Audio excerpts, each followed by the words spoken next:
잠자는 모습만 봐도 오늘 아이 상태가 평소랑 좀 다른 날이 있어요. 그래서 보호자분들이 이런 얘기 많이 하세요. 몸을 말고 한 자세로 계속 자는데 괜찮은 건가요? 같은 아이여도 하루가 유난히 길었던 날이 있고 집안이 괜히 조용했던 날이 있고 그날 컨디션이 다 다르잖아요. 30마리 정도 아이들을 매일 보다 보면 꼭 어떤 자세가 문제라기보다는 오늘 좀 피곤했구나, 오늘은 활동량이 부족했구나, 이런 쪽에 더 가까운 경우가 많아요. 이걸 알고 나면 그냥 둬도 되는 모습인지 지금 병원에 가야 할 상황인지 확실하게 구분할 수 있으실 겁니다. 첫 번째는 몸을 말고 한 자세로 계속 자는 모습이에요. 이 모습 보면 오늘 왜 이렇게 힘이 없지? 어디 아픈가? 내가 뭘 안 챙겨줬나? 마음이 먼저 쓰이죠. 사실 몸을 말고 자는 건 아이들한테 되게 흔한 모습이에요. 불편해서라기보다는 그냥 그렇게 쉬는 게 편한 날도 있어요. 다만 하루 종일 거의 그 자세 그대로고 자세를 바꾸는 것도 별로 없고 깊게 옆으로 누워 자는 모습이 안 보이면 그날 컨디션은 한 번쯤 생각해 보셔도 좋아요. 특히 나이 있는 아이들은 예전보다 활동량이 줄다 보니까 몸도 많이 안 썼는데 활동도 좀 부족한 날에 오래 웅크리고 있는 경우가 있더라고요. 굳이 더 걷게 움직이게 하려고 애쓰실 필요는 없고 집을 조금 더 조용하게 해주거나 잠깐이라도 밖 공기만 맞게 해줘도 잠드는 모습이 확 달라지는 친구들도 있어요. 만약 이 모습이 며칠씩 계속되면서 밥도 잘 안 먹고 움직이는 것도 눈에 띄게 줄었다면 그때는 병원 한번 다녀오시는 게 좋을 것 같아요. 두 번째는 앞다리랑 뒷다리를 쭉 뻗고 엎드려 쉬는 모습이에요.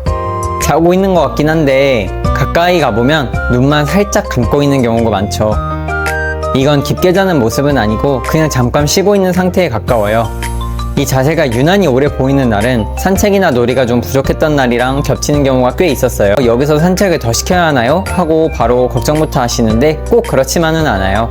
산책을 싫어하는 아이도 있고 나가면 금방 힘들어하는 아이도 있고 특히 나이 있는 아이들은 많이 갖는 게 오히려 부담일 수 있거든요. 이럴 땐 유모차에 태워서 밖 공기만 쐬고 와도 충분한 경우가 많아요. 바람 냄새 맡고 사람 구경 조금만 해도 집에 와서 훨씬 편하게 자는 아이들 생각보다 정말 많아요. 요즘은 유모차 선택도 이상하게 보지 않는 분위기고 아이한테 맞는 방법 중 하나라고 많이들 받아들이세요. 유모차 한번 사면 오래 쓰게 되잖아요. 브랜드도 많고 종류도 많아서 뭘 골라야 할지 모르겠다면 아래 고정 댓글에 영상 하나 걸어둘게요. 습관 이야기랑 유모차 얘기 같이 다뤘어요. 세 번째는 앞다리를 세우고 엎드린 채로 가만히 있는 모습이에요. 잠든 것 같기도 한데 완전히 풀린 느낌은 아니죠. 자세는 잠들기 전이나 잠깐 쉬는 중에 자연스럽게 나오는 모습이에요. 근데 이 상태로 오래 있고 잘 눕지도 않고 자꾸 주변 소리에 반응한다면 몸이나 마음이 아직 좀 긴장돼 있다는 신호일 수 있어요. 나이 있는 아이들 중에는 관절이 불편해서 완전히 눕는 걸 망설이다가 이 자세로만 쉬는 경우도 있어요. 이럴 땐 바닥이 너무 딱딱하지 않은지 주변이 너무 시끄럽지 않은지부터 한 번만 살펴주세요.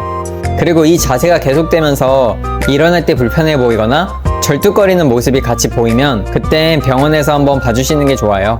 네 번째는 옆으로 누워서 자는 모습이에요. 이 자세는 아이들이 진짜 깊게 잘 때 나와요. 이 모습이 자주 보인다면 지금 환경이나 생활이 아이한테 크게 무리는 없다는 뜻이에요. 다만 나이가 들면 관절 때문에 이 자세가 줄어드는 경우도 많아요. 불편해서가 아니라 몸이 예전 같지 않아서 그런 거예요. 그래서 예전이랑 비교해서 확 줄었다면 그 변화 자체를 그냥 참고만 해주시면 돼요. 다섯 번째는 배를 보이고 자는 모습이에요. 이건 몸도 마음도 다 풀렸을 때 나오는 모습이죠. 근데 이것도 나이가 들수록 줄어드는 게 너무 자연스러운 현상입니다. 예전엔 잘 하던 걸 요즘 안 한다고 해서 괜히 마음 상하실 필요는 없어요. 다만 배를 보이고 자던 아이가 갑자기 만지는 걸 되게 싫어한다거나 통증처럼 보이는 반응이 있으면 한 번 더 봐주세요. 마지막은 구석이나 벽 쪽에 붙어서 자는 모습이에요. 이건 꼭 불안해서라기보다는 그렇게 있는 게 더 편한 아이들도 많아요. 특히 나이 있는 아이들은 공간이 딱 정해져 있는 곳에서 더 안정감을 느끼기도 하거든요. 이 모습이 자연스럽다면 굳이 걱정 안 하셔도 됩니다. 다만 예전엔 안 그러던 아이가 갑자기 이런 모습만 반복되고 다른 잠자는 모습들이 같이 줄어들면 그때는 컨디션을 한 번쯤 체크해 보셔도 좋아요. 사실 오늘 영상 주제는 제가 유치원에서 아이들을 보고 있으면 사원 시간쯤에 보호자분들이 하나씩 물어보시는 내용입니다. 오늘은 왜 이렇게 웅크리고 잤어요? 집에서는 안 그러던데 괜찮은 거죠? 이런 질문들이요.